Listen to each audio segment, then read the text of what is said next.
ஏய் அங்க போய் ஏத்திட்டு வர்றாங்க. முனிவா என்ன பண்றாங்க வா. ஏய் காட்டுல என்ட்ரி காட்டில ராஜு பாய்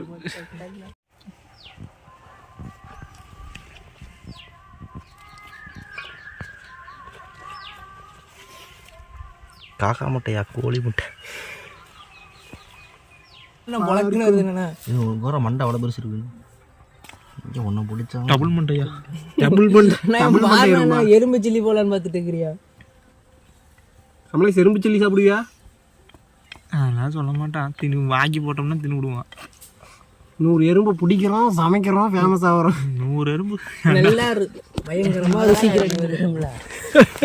100 எறும்பு போய் பொத்துல பிடிச்சா நம்மளே போட்டு தெளிவானுதா. கேசுரா எறும்பு பிடிச்சா தெரியுமா தெரியாதா? தெரிஞ்சது யூடியூப்ல போயிட்டு நல்லா எறும்பு களி. எறும்பு களியா?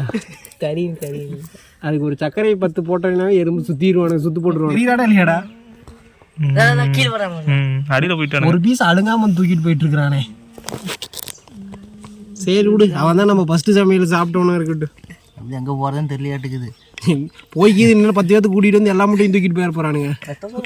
முட்டை சூப்பராக இருக்கிறாங்க சார். எது பேசாத கம்மனு வேலையை விட்டுட்டு தள்ளு வண்டி கிடைக்கிது போடலாமா? ஜெய்ஸ்வாலா மாறலான் இருக்கிறியா? ஜெய்ஸ்வாலா அவன் கிரிக்கெட் விளையாண்டான்டா. அவனும் தள்ளு வண்டி கடை போட்டு தானே. தள்ளு வண்டி கடை போட்டு அவன் கிரிக்கெட் விளையாண்டியா கோடிக்கணக்கில் சம்பாரிச்சியா. கம்மனு தட்டுவடை செட்டு கடை போட்டால் கூட பொழைச்சிக்கலாமான்றது. இவனுக்கிட்ட வேலைக்கு போயிட்டு ஃபைனலாக நம்ம சோழர்கள் வாழ்ந்த ஃபைனலாக அவ்வளோதான் முடிஞ்சிருச்சு. இதை வந்து முட்டையில டிப் பண்ணி போடலாம், அப்படி இல்லைன்னா கான்ஃப்ளவர் மாவில் இங்கே அங்கே போயிட்டு அவ்வளோதான். சரி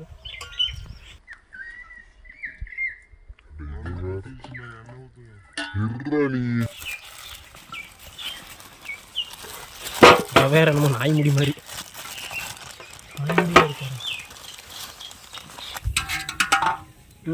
அடுத்து வாடா.